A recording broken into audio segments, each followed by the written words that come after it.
social media. So where I am now is the valley of the along behind me. Obviously now not a railway line, which is now a walk through this country park. So we'll take a walk, a fairly brief walk over the railway viaduct, the Nine Arches Viaduct, which is just ahead of me, and we'll have a look there and point out a few things that we can see, a few comments on bits of the site, and then we'll stop. So there we go. So you can see here that we're coming out onto the viaduct, and things will open out to either side, and we'll stop somewhere along the way and have a look at the valley. But this is another of the places that when I was young we used to come here. We used to look for the wildlife that was here, look for what was about, see what we could see. Bits of the site were quite different back then, and I'll talk about that in just a minute. Bits of the site were very similar. Hello, Covette Joe. I'm in the Derwent Valley in the northeast of England, in Tyneside. And I'm just walking along, which is the viaduct that carried what was a goods railway, or also a passenger railway. That railway is now gone, of course, otherwise if I was walking down the middle of it that would be rather silly. And this is one of the sites I used to come and spend time in when I was much younger, and indeed now when I'm back up here in this part of the world. Just wander past this person.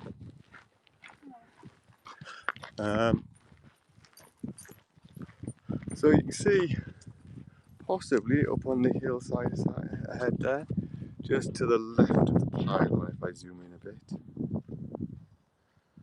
and go up a bit, maybe you can just see the ruins. Do I know Simon Pickup? That name is familiar. The name Simon Pickup. I'm trying to think where I know it from.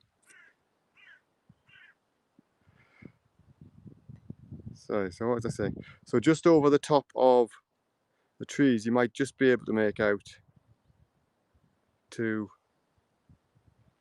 the left of the pylon there, the ruins of old Holland Manor, which we had a look around on Monday.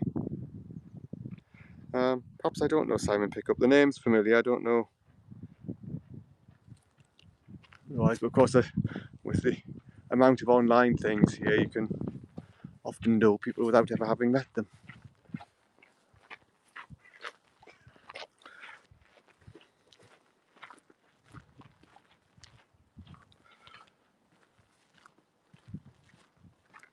So this site is on the River Derwent, and we'll have a look into the valley in just a second. There's a convenient spot to look down the valley. A little bit into the sun when we look this way, so I'm not sure how effective this will be, but we'll give it a go. So you can see down there the River Derwent flowing along.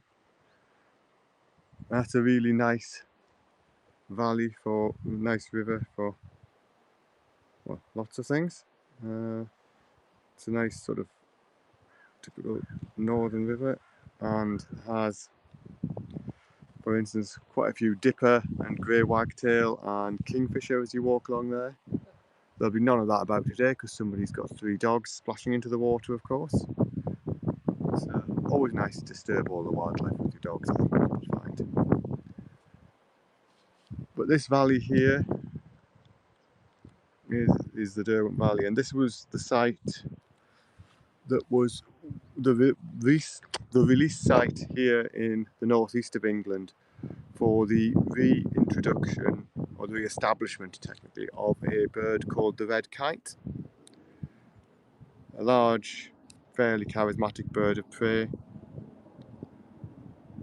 and they were a species that had gone certainly extinct in England. It had really dwindled in the whole of the United Kingdom to a small relic population in Wales. It seemed to be a stable population, but it was really a relic of population that had once spanned the whole country. And so a decision was made some years back to reintroduce these birds here, and they were released just up the valley there, just a bit further along the valley, and it was a very successful project. It established the birds successfully. They bred quickly, and they are present in reasonably decent numbers now. Can't see one immediately. If I could, I'd broadcast it, but that's one of the things. The other thing that was always interesting about this viaduct, this structure I'm on now, when I was young, still is interesting of course, is that somewhere under my feet at the moment there is a colony of Derwent bats. Myotis bat species, one of the bats, and they live in the gaps underneath this viaduct, and they fly out at night and do their hunting. They're enjoying heckle. I don't know what heckle is, but I will give it a consideration, Covet Joe. I will have a think about what it is. But this, I tend to use Haps because it's quite a nice app for broadcasting out to a bunch of other social media. So this is going out to my Twitter and Facebook and things as well, which is useful. Anyway, what was I saying? So yeah, so there was a colony of the Myotis bat Myotis bat, the Derwent bat, lives in this viaduct that we're on, and there are bats that spends a lot of its time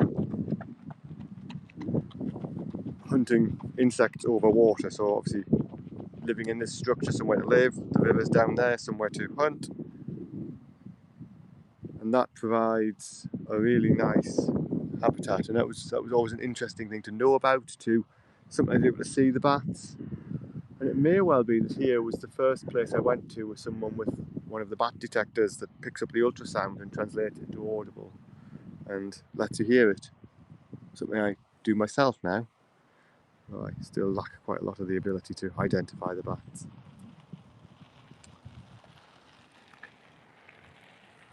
So then the other side of the site, which we'll have a look at from over here, the other side from the valley. Just give me a second to scan something. No. So this side of the river, this side of the valley would be quite different. This side of the valley would be quite different when I was a child. Nearly everything you can see down this way was an old industrial site. Okay, I'll check that out then, Joe. I'll check out Hexel at some point. Anyway, nearly all of this stuff down this way was an old industrial site. It was an old coke works. It had been an ironworks way before that, one of the early ironworks in the United Kingdom. And the site was old industrial plants and lots of toxic chemicals. And the local council took on that site, redeveloped it, converted it into, this is what we now call the Derwent site. And it is now really quite a nice, attractive site. See, quite planted rather than natural woodland, quite mature. But that is something that has happened in the course of my lifetime. I can remember going past this when I was a kid, going up to the Woodland Centre where we had our little nature club and where we learnt about wildlife just up the river. And you drove past this really unpleasant, derelict industrial site. And you look at it now, and it's hard to believe that's what that was. Even knowing what it was, I now find it quite hard to picture what that was all like down there. So that's been a really interesting development, a really interesting change, and sort of really led the way for certain things in recovery of industrial sites. The guys from the local council who did this went all around the world talking about how they'd recovered this and one or two other sites that were formerly industrial in the northeast. So that's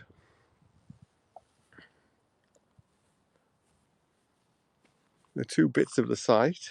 Of course, I said I was here as a child. I was not quite as tall as I am now, as you'd expect.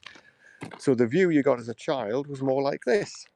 You were more down at this height, looking up, desperately trying to see anything over the wall. Not as pretty. Anyway, we will end here, I think. Just looking down the valley. Unless I can find a red kite to show you if there's anything flying. If not, no, doesn't appear to be any on the wing at the moment. So what we'll do is we'll end here, and at some point I will check out what Heckle is like as well. Thanks everyone. That's probably the last of these sort of revisiting wildlife side podcasts I'm going to be doing. Heading back down to London where I now live tomorrow. But there'll be various broadcasts on here over the course. Cheers now.